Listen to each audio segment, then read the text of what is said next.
Hey guys, Rusty here, Douglas HP.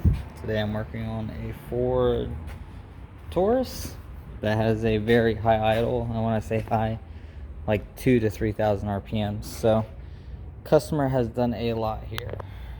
Idle air control valve, mass airflow sensor, TPS sensor, spark plugs, wires.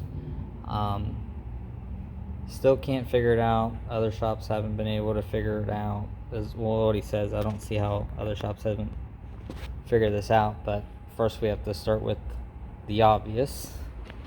Um, Hooked up the scanner, had a ton of codes, cleared everything out.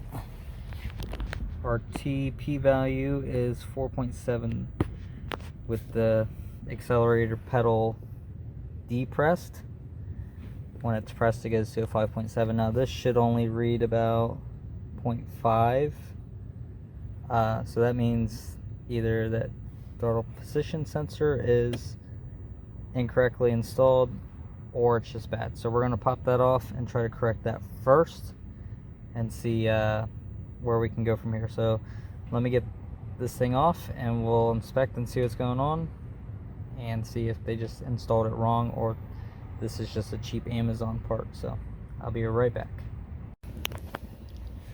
Alright guys, so as you can see now, sorry about the glare, our throttle position voltage is 0.4.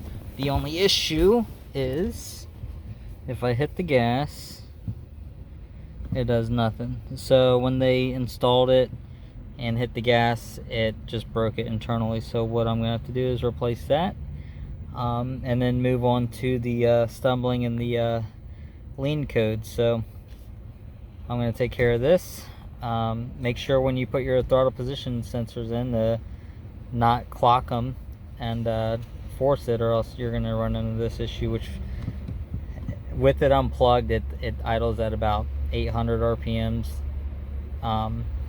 You could do that if you don't have a scanner, just unplug it to make sure you didn't mess anything up, but I will keep you updated on where we are on this. So check us out on the next one. Hit the like button, subscribe, and as always, keep wrenching.